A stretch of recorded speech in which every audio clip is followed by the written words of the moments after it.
ilha do Porto Santo, da uva tão saborosa, o teu sol é um encanto, tua praia é mais formosa. É a reserva natural mais recente do país. A rede de áreas marinhas do Porto Santo foi criada em 2008. É constituída por 6 ilhéus e pela área marinha envolvente, aos ilhéus de baixo e de cima.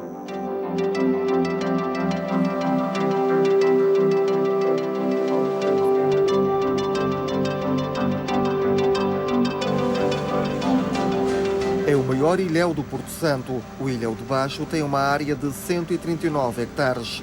É marcado por falésias e escarpas. O acesso é feito por pequenas embarcações.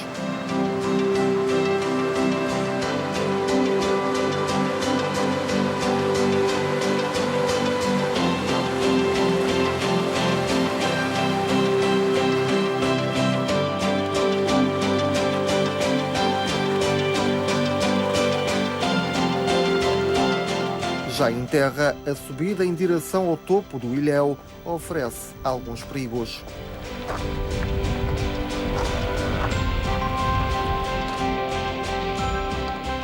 A grande dificuldade aqui é a subida, tem subidas íngremes, bastante altas e perigosas. Devemos ter atenção ao subirmos sempre cautelosamente e com muito cuidado e ter atenção principalmente nas mexilhas, ter bem o equilíbrio das mexilhas, para não haver desequilíbrio na subida da rocha.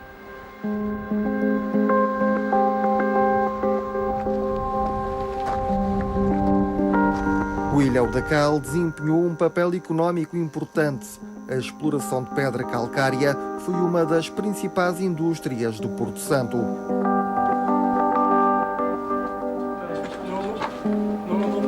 Foram abertas galerias que atravessam grande parte do ilhéu. As marcas de uma das poucas explorações mineiras no arquipélago são visíveis ao longo da encosta. Fazem lembrar janelas viradas para o mar.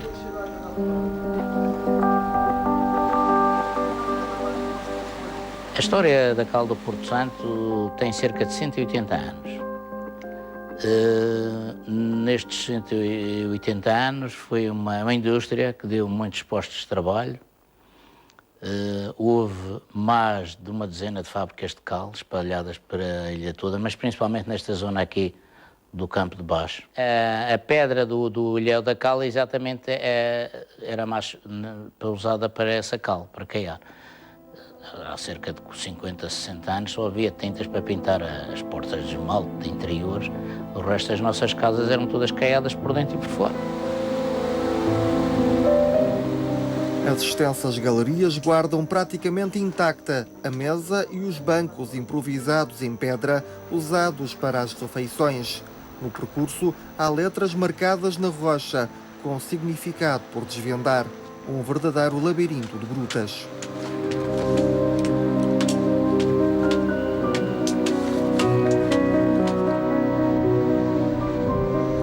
No topo do ilhéu foram construídas casas onde viviam os mineiros. Estão localizadas a nascente e a poente.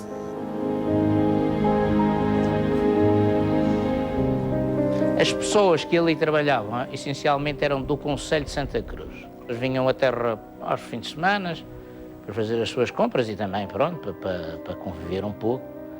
Mas era um trabalho árduo, duro e penoso. Levavam água, levavam os mantimentos e viviam. Ou sobreviviam, pronto, não interessa. Houve algumas pessoas que perderam a vida ali. Houve até um proprietário, o Sr. José Andrade, pronto, numa visita que tropeçou e foi bater, pronto, foi bater ao mar e morreu, pronto. E houve algumas derrocadas, segundo os dados não, foi-se transmitindo, não escrito, que a gente tenha a certeza, mas as pessoas vão sempre falando umas para as outras, transmitindo, e houve, como eu disse há pouco, há lá galerias com mais de 100 metros, e que elas não eram devidamente destacadas, eram só assim de uma maneira muito empírica. Uma das características destes ilhéus é que tem uma biodiversidade muito marcada, mas também essa biodiversidade foi bastante afetada pela presença humana. Este ilhéu tem a particularidade de ter tido a atividade de extração da cal. A extração da cal aqui, os primeiros registros são de 1600. Como deve calcular, isso implica aqui uma presença humana prolongada durante muitos séculos. Obviamente que ao caminhar por estas 5 escarpas temos trilhos, temos estas casas, temos toda a marca da presença humana, uma marca de presença humana que é um valioso património histórico-cultural, e aqui as pessoas às vezes esquecem-se disso, que interessa preservar. As casas serão recuperadas aos poucos. No futuro, podem funcionar como centro de recepção aos visitantes do ilhéu. Existe uma intenção de criar aqui uma dinâmica à volta destes ilhéus, de forma que elas comecem a entrar no roteiro e no imaginário das pessoas que vêm ao Porto Santo, de forma que um dia que a maré mude, não é? Existe aqui já uma prioridade, uma dinâmica, um conhecimento. É um pouco constrangedor ver que, de facto, muito pouca gente conhece o que se passou aqui, muito pouca gente sabe do que se passou aqui. A intensa atividade levou à abertura de vários fornos de cal em diferentes locais do Porto Santo, a maioria agora em ruínas. O forno tem a forma de um funilho que depois podem ver da parte de cima e tirar imagens. Levava uma camada de carvão ou de madeira, mas de madeira a camada tinha que ser muito mais alta para provocar uma maior combustão. E várias camadas.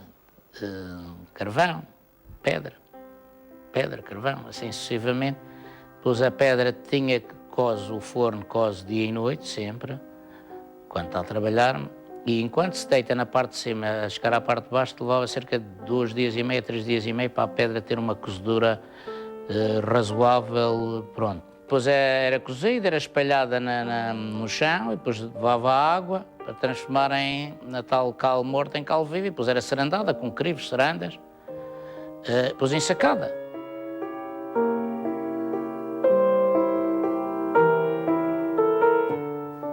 As grutas do Ilhéu da Cal estão desativadas desde a década de 70, mas recentemente terminou a atividade de extração de cal em toda a ilha do Porto Santo. Paramos a nossa extração há 8 anos. Não era rentável exatamente por causa do preço dos transportes.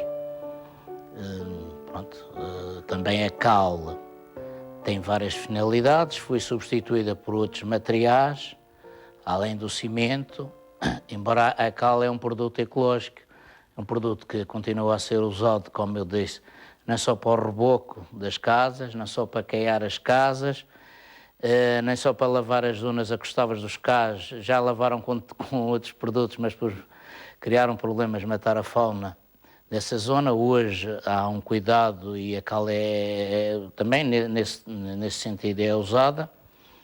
E também para corrigir alguns solos quando são ácidos, provavelmente para a cultura da bananeira, quando o solo tem um excesso de acidez, utilizaram, durante muitos anos também nos compravam cal para fazer a correção dos referidos solos.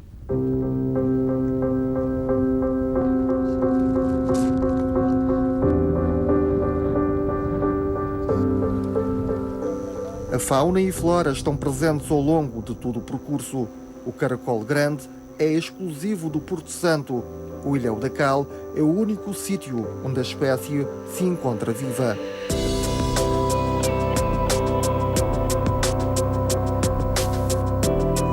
É uma espécie endémica do Porto Santo, a idioma ela sublicado.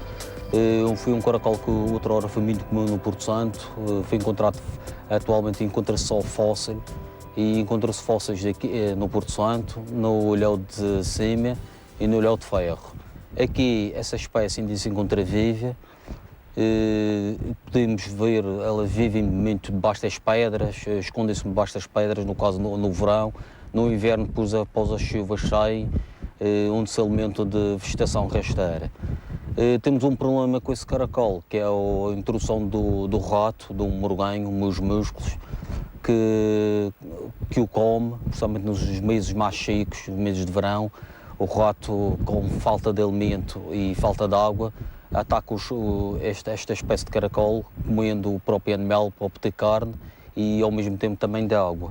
Os morganhos são muito nefastos para os ecossistemas porque comem as sementes das plantas, porque comem as próprias plantas, porque comem os caracóis endémicos, matam as aves marinhas juvenis, também as comem, destroem os ovos, portanto têm um papel muito negativo, independentemente de serem muito pequenitos, têm um papel muito negativo sobre esses ecossistemas.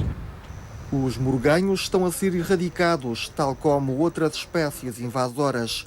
O Projeto LIFE ajuda a combater as fontes de ameaça ao ecossistema, um programa financiado pela União Europeia e pelo Governo Regional, no valor de 1.200.000 euros.